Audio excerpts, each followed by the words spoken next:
ungekho. Waba nemali bamfu bakuthanda ngisho sebakwenyanya.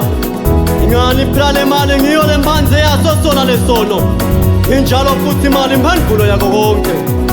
Waba nemali uthola umsebenzi ngisho ungaqualify. Waba nemali ebandleni bafake ekomthini ngisho usigila mkhuba. Imbi lengasolifeka emhlabeni imbi ebamfu laba bangelola imali. Kuditheka ingadi nje indzaba imali. Imali iphotelela umuntu ukuthi athengise ngisho lokungathengiswa. Lento yaqala endulo muva le Judas Iscariot wathengisa ngaJesu Kristu. Indzaba bekafuna yona imali. Ungako lamuhla sawubona umehluko emkhathisini wabafundisi netinyanga. Ngoba bonke bakhuluma the same language. Bakhuluma ngemvula mlomo. Lokungiyo yona le mali. Ngemali nje. Sengaze nje. Ufe umuntu nje.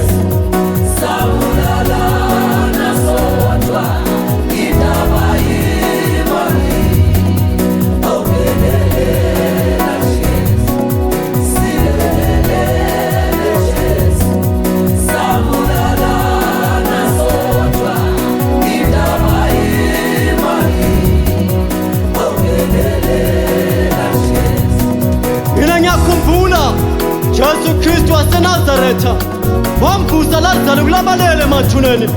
Azange simbona sekamfuna imali emakhoneni. Kepha lamuhla uqala umkhuleko sekwaba imali. Ngemali nje sengaze nje ufe umuntu nje. Baphela abantu baqedwa imali. Imali mphanje yesono. Imali mphanje yesono. Mina ngiyayisaba imali. Kepha ngiyayifuna imali. Lamlele Jesu. Awu Jesu.